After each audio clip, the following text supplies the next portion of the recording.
రీసెంట్‌గా శివాజీ గారు ఇంటర్వ్యూ ఇచ్చిన ఒక ఛానల్‌లో అయితే శివాజీ గారు తన గేమ్ గురించి మొత్తం చెప్తూ, "నా గేమ్ నేను బయటకు వచ్చాక అంతా చెక్ చేసుకున్నాను. నేనైతే గేమ్ బానే ఆడాను.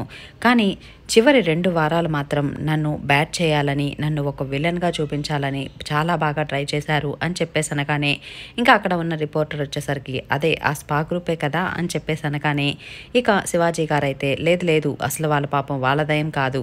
వాళ్ళు కాదు బిగ్ బాసే. ఆ బిగ్ బాస్ టీమ్ అని చెప్పేసి బిగ్ బాస్ యాజమాన్యం మీదే కోప్పడ్డారు.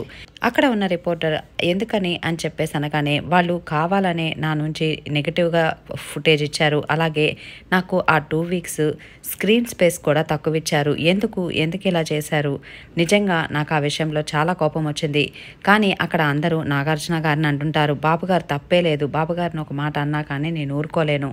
బాబుగారు వాళ్ళు ఏదైతే ఇస్తారో దాని గురించి మాత్రమే మాట్లాడతారు. కానీ అక్కడ మమ్మల్ని తిట్టినా కానీ అక్కడ మమ్మల్ని మళ్ళీ కూల్ చేసే విధానంలో పూర్తిగా బాబుగారు తన సొంత మాటలతోనే మమ్మల్ని అలా కూల్ చేస్తూ ఉంటారు. అది మాత్రం ఆయన టాలెంట్ అనే చెప్పుకోవచ్చు. ఈ విషయంలో నాగార్జున గారిని ఒక్క మాట అన్నా నేను ఒప్పుకోను. బిగ్ బాస్దే మొత్తం తప్పు. అక్కడ పనిచేసే వాళ్ళు కూడా ఎడిటింగ్ చేసేవాళ్ళు కూడా నా గురించి ఎందుకు నన్ను విలన్గా చేయాలనే చూశారని నాకు అనిపించింది. కానీ చివరికి ఏమైంది ప్రజలకి అర్థమైంది. అందుకే ప్రజలందరూ కూడా నా వైపే నిలబడ్డారు అని చెప్పేసి చెప్పుకొచ్చారు. ఇక అక్కడ ఉన్న రిపోర్టర్ వచ్చేసరికి ఇక శోభాతో ఏదైతే గొడవ జరిగిందో గొంతు మీద కాలేసి తొక్కుతా అనే టాపిక్ ఎత్తినప్పుడు ఇక శివాజీ గారు, అవునండి ఇప్పుడు నేనేదో మా ఇంట్లో అమ్మాయి అయితే చేస్తానన్నాను.